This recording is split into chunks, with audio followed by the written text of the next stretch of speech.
Sawusule sule mama. Sawusulinye mesa ngani shonile. Mama sawusulinye mesa shonile witanda. Mama sawusulinye mesa sawuthule thule mama. Mama sawusulinye mesa sawusule sule mama. Mama sawusulinye mesa. Greetings to the Commander-in-Chief of the EFF, the officials, Central Command Team members, members of the Provincial Command Teams, Regional Command Teams, Branch Command Teams, the membership and supporters of the EFF, and everyone watching these videos.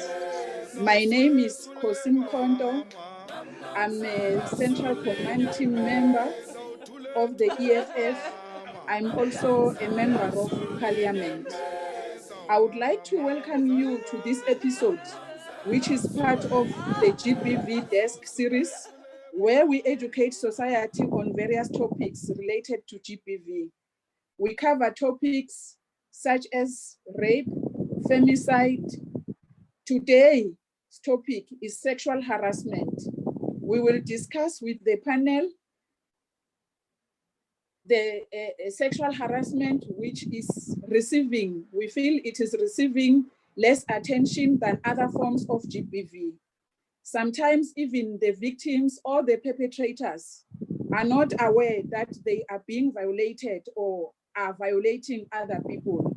Sexual harassment is interpreted in many ambiguous ways to an extent that it becomes reduced to being non-existent.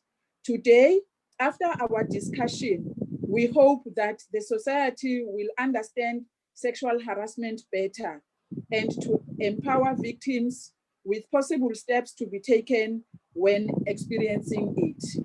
Please let me introduce my panelists. I have with me here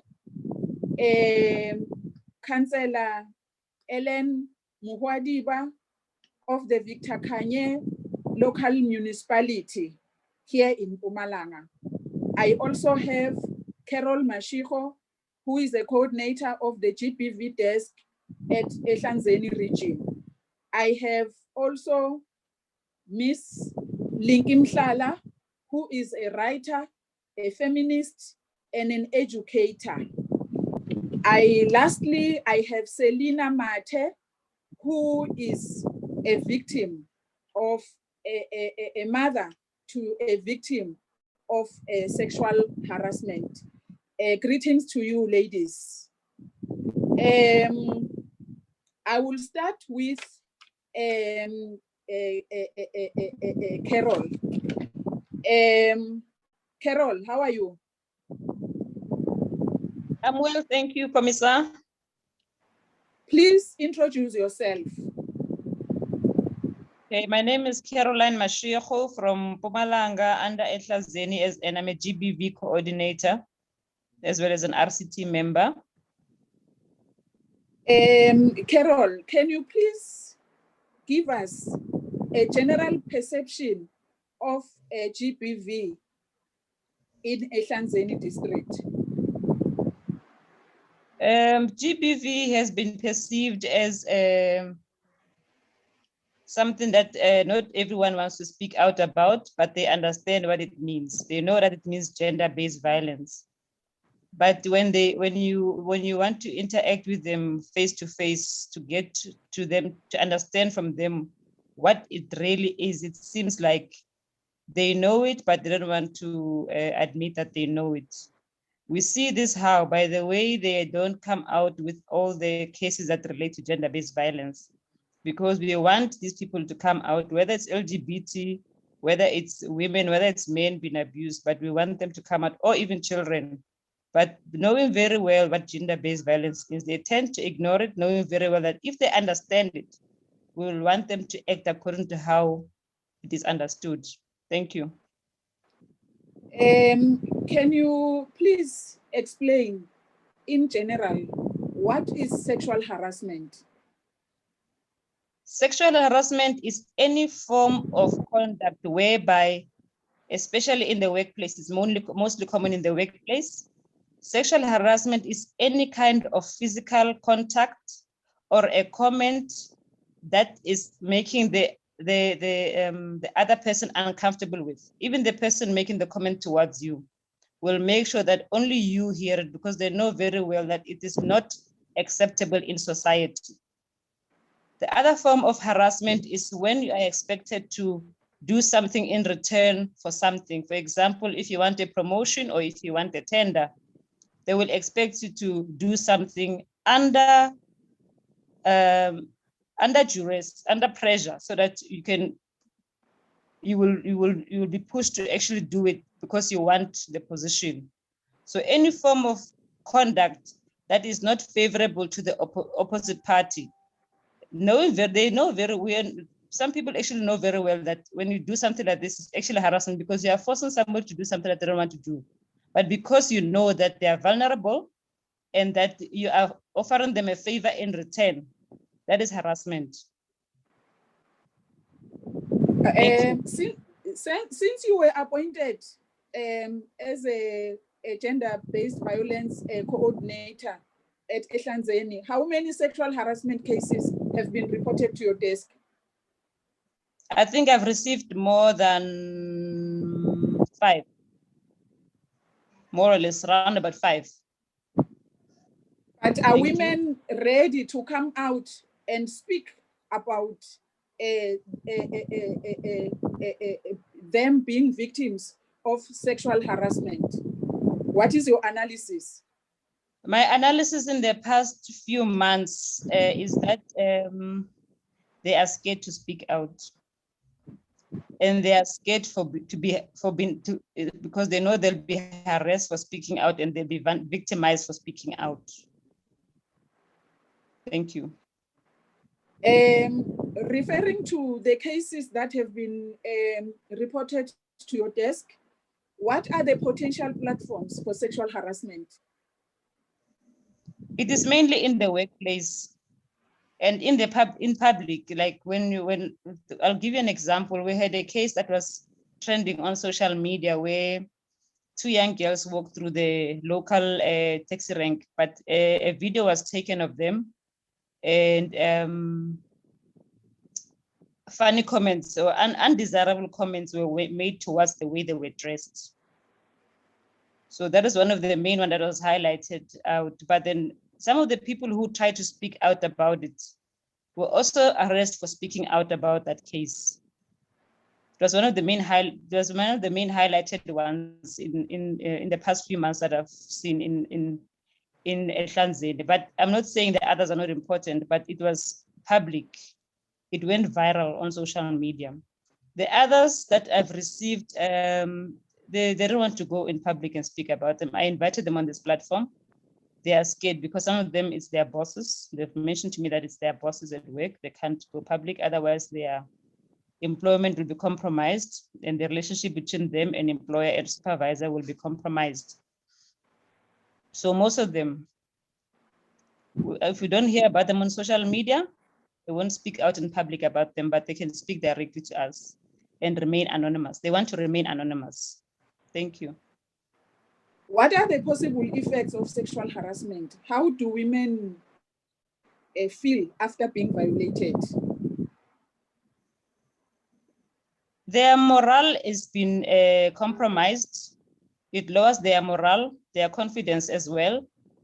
And it ends up making them feel as if it's a culture for any woman to get something without having to give favors to somebody else. They feel that even under democracy, they still don't have enough voice to do things without having to be put under pressure to do what they do not desire to do. What needs to be done to conscientize both men and women about sexual harassment? What can we do to educate our society? We need to speak out about it, especially on social media. We need to educate our people and empower them. And we need to go viral so that people understand that there is an act that supports people when it comes to harassment. There's an act under harassment. They need to know about it. They need to know where to go when they've been arrested and how to report it. Because if it's in the workplace and it's somebody who's superior than you, and you'll find that the person is a CEO, who do you go to? They need to know exactly who to go to. But for us to make it well known in society, we need to speak out about it. We need to explain to people in society what is harassment. When do you cut the line, draw the line between harassment and non-harassment? When do you say this comment was just fair, it was just a compliment to how I'm dressed or how my body looks, compared to whether you can see that this person is actually making sexual comments towards my look or the way I'm dressed, or if I'm wearing something tight or short. So we need to pamphlet if we can, go to radio if we can, go to TV, but everybody's sitting on social media. So social media is the best platform to discuss these kind of issues, this kind of issue. Thank you. Thanks very much, Carol. I will now invite Ms. Mhlala to introduce herself.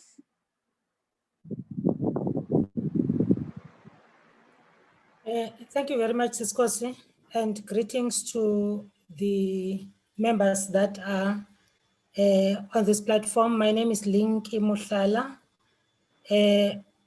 At the back of my book, this is what I've written, that I'm an educator by profession, an administrator, a former executive mayor, a translator, a copy editor, and a church interpreter, and I'm also an elder in church. Thank you very much. Ms. Mhlala, I have read your book, Buried in Silence. You can feel that the book is written by a feminist, and you can feel that the book is written by someone, though it is fiction, but you can feel that it is written by someone who has experienced or have been very close to people who have experienced the things that are written in the book. So can you please take us through to what extent in our society is religion used to silence women?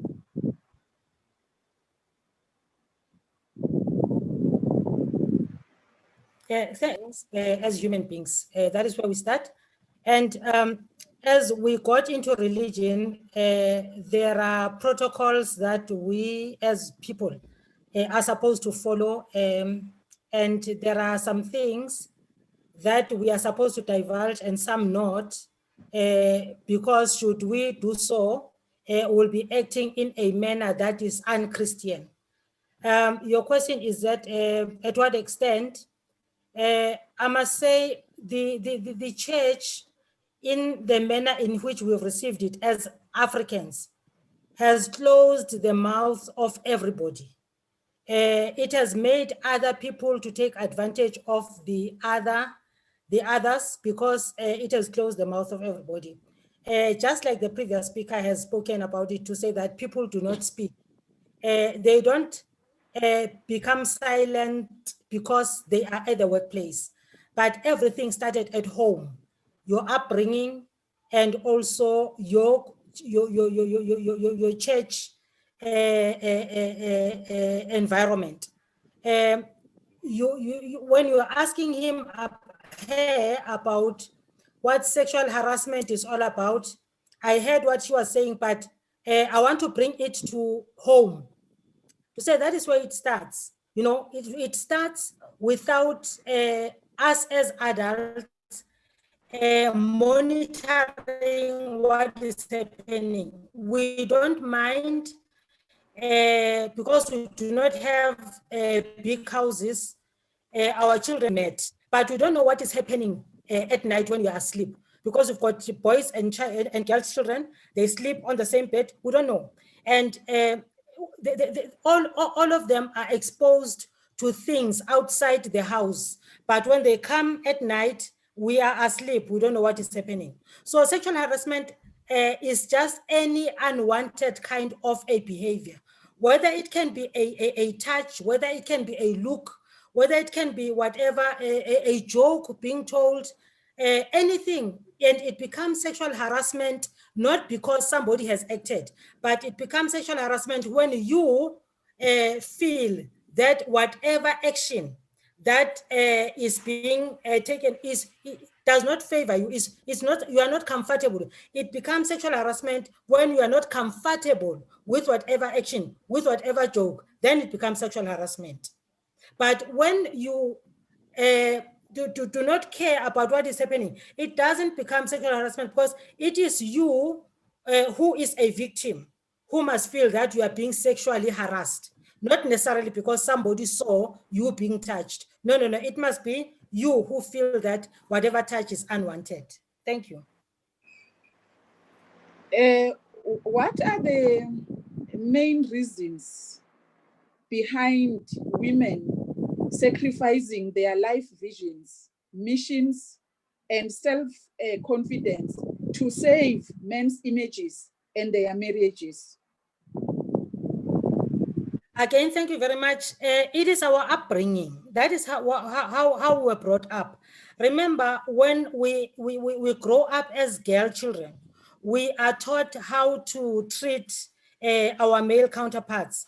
Before we get married, we are told what is it that is disgraceful and what is it that is not disgraceful. That is why there are even sayings in the African culture that says that ithuna lomfazi lisebukhweni bakhe, meaning that even though you feel that you are not treated fairly, but you cannot move and go back home because you are told from the beginning that you are supposed to die with that family. So it is our upbringing, and it is again our so-called culture that I don't know where it comes from, but our so-called culture to say, at the beginning of everything, especially in the African society, African community, when marriages took place, what is it that happened? What was the purpose of a man marrying a woman, marrying many women? Remember, it was not necessarily out of love.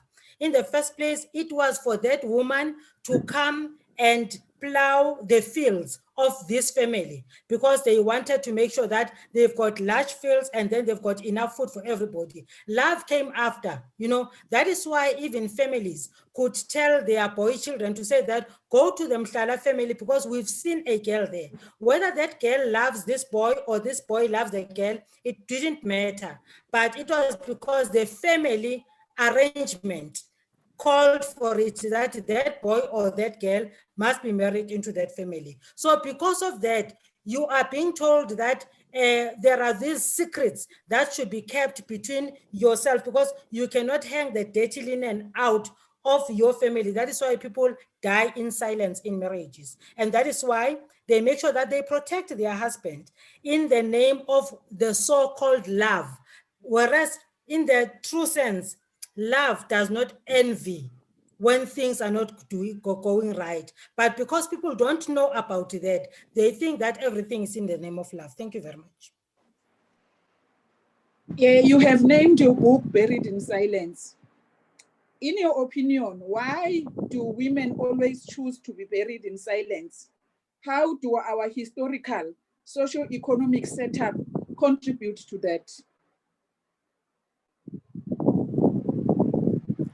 The answer to that one is the same as what I've just said, to say that we become buried in silence, all of us as women, because of our tradition, because of our culture, because of our upbringing, and because of how marriage was perceived from the beginning, to say that it was for economic benefit for other people, and only to find that we look, in the first place, our grandmothers and our great-grandmothers did not decide to get married to the Mkhontos, but instead somebody else decided because they saw a skill or the way that person used to handle herself. That's why they felt that that person should be brought into this family to be an asset to that family. So we are buried in silence because of our upbringing. because of the teachings that we get as girl children, to say that we do not divulge things that are negative that are happening to everybody, because by doing so, people might look at us as people that are of loose behavior. So that is why we decide to stay in those marriages and in those hardships. Your book talks about many platforms of gender-based violence, including sexual harassment. But the church is the main culprit, if I may put it. The church is the main culprit. Why did you choose the church to lead as being the main platform of gender-based violence in your book? Wow, thank you very much. Look, at the beginning, I said that we are religious beings. We are social beings. We are religious beings. There's no person who is not a churchgoer. All of us, there's no person who doesn't believe in whatever he or she believes in. There are those that believe in ancestors, there are those that believe in God, but all of us are religious beings in a certain way. And this gender-based violence is happening everywhere.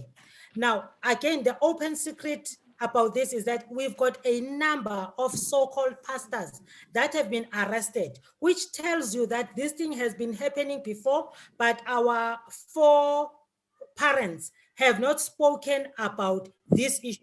So a church harbors these criminals, and it harbors us as elderly women who knew what happened to us and some of us in the hands of these religious leaders, but we kept quiet. So it's happening now to our children, and we are still quiet, and we are saying our children must not speak about those things. So we continue this vicious cycle of being buried in silence within a church setup. Now, this democracy of ours and the openness of our children is saying that children cannot take it anymore. And we feel embarrassed when our children then go outside to say that I was molested by my father or my brother, because in the beginning I said, these things are happening at home and we are not monitoring what is happening at home. Children as early as the age of 3, 4, 5, nothing that is happening.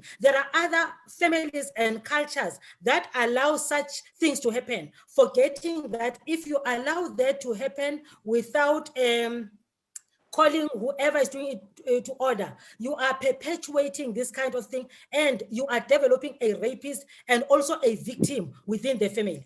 And just to add, to say that in my book, although it's something that is a little bit hidden, you'll find a father molesting his own children, not only girl children and also boy children. Because when you talk about gender-based violence, it does not have to do with men ill-treating women, but it's all of us treating each other bad. That is why there's a title that says that hide us from the bad things that we do as a society. So this is something that is very, very deep. It doesn't start at the workplace. When you go to the workplace already, you have been sexually molested, but you've been quiet about it. So when you get into a workplace, when somebody touches you, then it triggers something that happened in the past, and then you start talking about it. And one other thing, because we do not educate each other as women and as boy children and girl children to say what exactly is sexual harassment and what exactly is a behavior that is unbecoming towards a person. Thank you. Thanks very much, Ms. Mhlala, for your time. Our next panelist is Ms. Ellen Mkhonto. Ms. Ellen, can you please introduce yourself?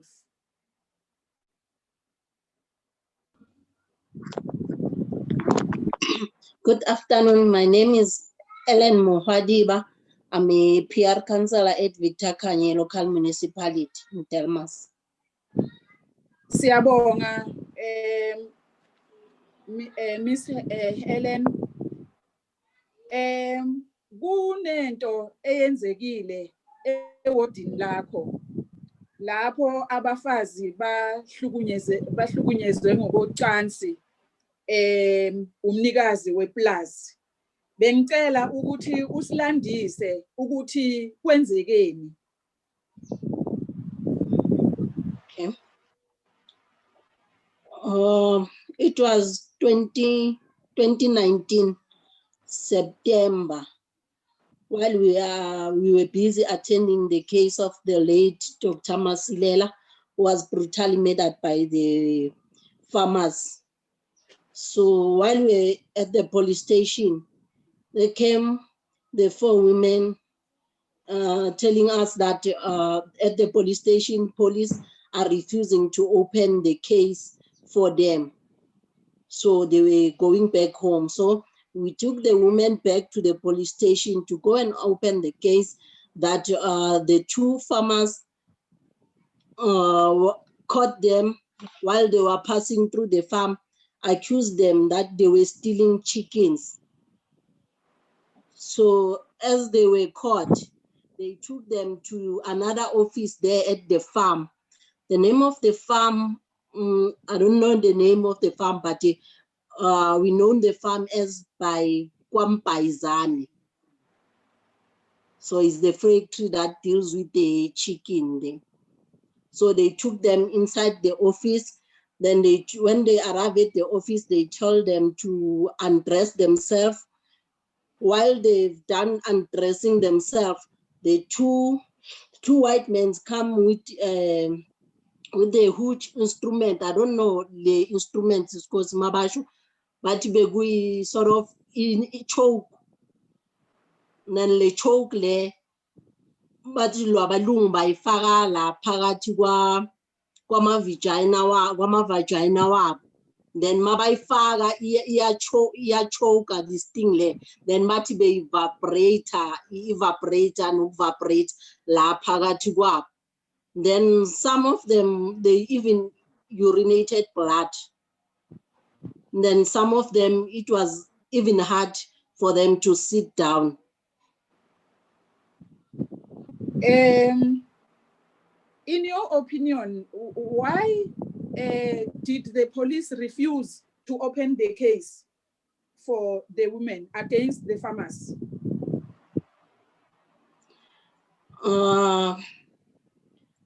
It's because, yes, it's because in Delmas, we normally experiencing that when we open the cases. In most cases, they don't want to assist us. They don't want to help the community. So I don't know what's wrong with the Delmas police station. Were the women taken to the hospital? Yes, they did went to hospital at Benny Samuel Hospital. Then it's whereby they were given a report to say this instrument it's really affected them because they were suffering from severe pains. As I'm saying, others, they were even urinating blood when they urinate. Where are the women now? Do you know where are the women now? And why did they refuse to join this conversation? The women currently, there are 4 of them. They are staying at the farm called, we call them Argent.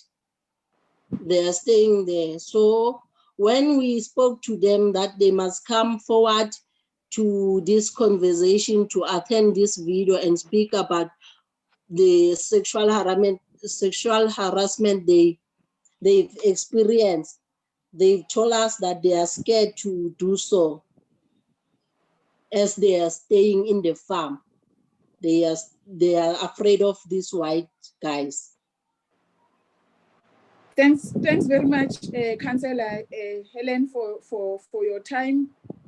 We hope that we will be able to assist those women going forward, specifically their health well-being.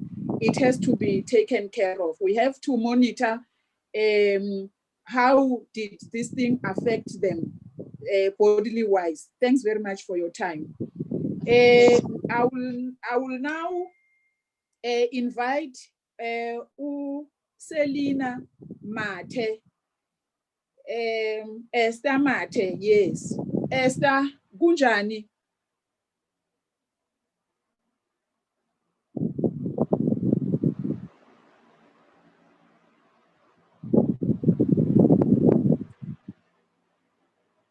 Esther?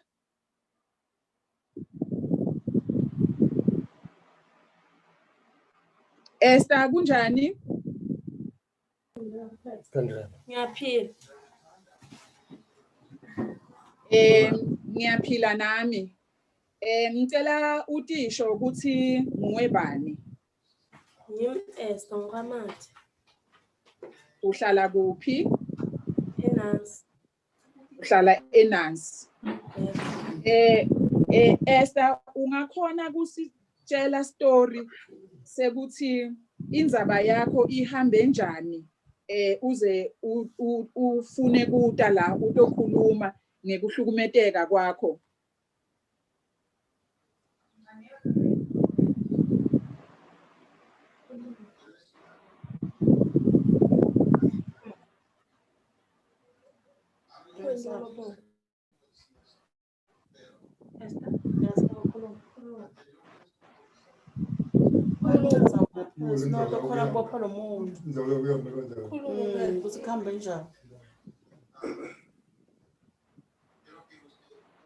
Esther, uyamathi lo muntu lekakuhlukumetile? Uyamathi? Waqala nini kukuhlukumeta? Ngikhumbula kahle ngo-2019. Waqala ngo-2019? Uneminyaka mingaki? Bengina 11. Bona 11.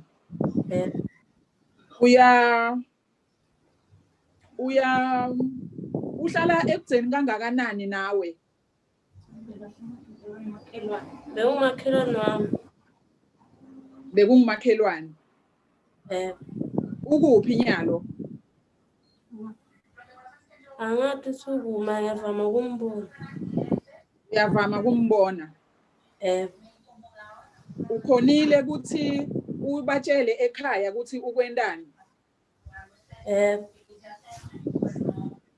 Udiva njani ngale tinto leka kwenda tona lo muntu?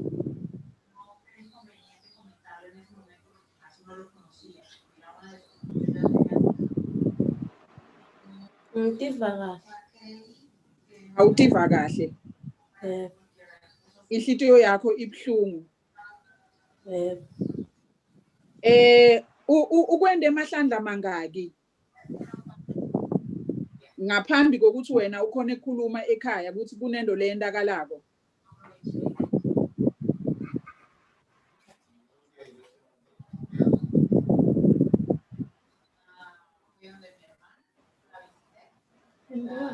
Amalanga mangaka linye noma mabili noma mathathu mangakula malanga. Kukaningi akuhlukumeta. Khuluma phela. Kaningi. Ukaningi? Uhlobene nalomuntu? Cha. Anikahlobani? Bekavamile ukukuthuma njengemntwana wakamakhelwane ukuthi umendele tinto? Bekakuthuma ukuthi umendeleni? Basithume emandiyeni. Bekanithume emandiyeni ukuthi niyowendani? Thathe ngi-cold drink. Bese wendani ngale cold drink? Sisuka simnikete bese athi ngiyabonga noma sibonga asinike imali. Aninike imali? Bekaninikani bangaki le mali? Bangani bami laba bayi-3. Wena ngekwati kwakho lokhu lokubi lekakwende kuwe, ukwende kuwe wedwane noma ukwende kuwe nebangani bakho?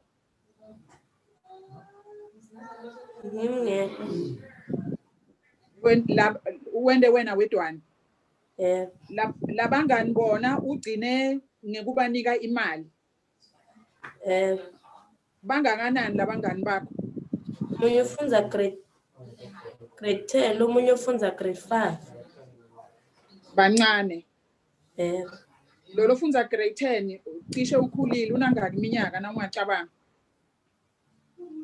Unabo 15. Unabo 15. Batali bakho bayile emaphoyiseni kommangalela? Bayi. Uboshiwe? Cha. Akakaboshwa? Ngekwati kwakho indzaba angakaboshwa? Abangangitsheli ukuthi indzaba angakambuphi. Abakakutsheli? Mara wena uyile kadokotela after letigameko? Yebo ngile. Uyile kadokotela? Uthini dokotela?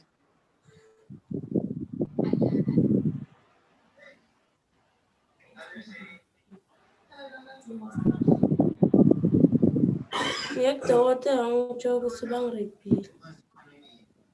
Okay. No, ngibongile sesuyeva. Siyochecka ukuthi why amaphoyisa angakambophi kumbe uphume ngebail kumbe kwendakaleni mara bekufuneka wena wati njengemhlukunyetwa ukuthi licala lakho lihamba njani.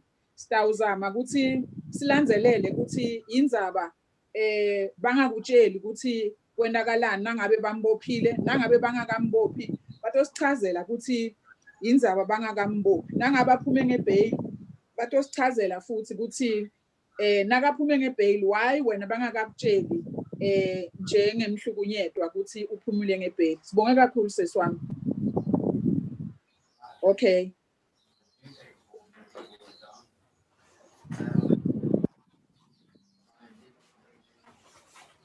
We have come to the end.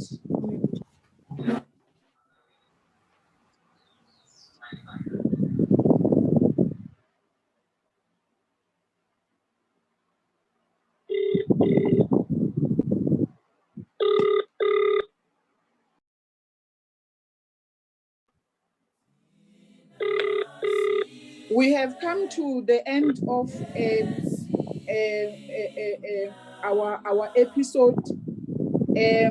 Ladies and gentlemen, I hope that after this episode, you will learn, our society will learn better the effects of gender-based violence in our society and how sexual harassment is being taken as of less effects compared to the other types of forms of gender-based violence.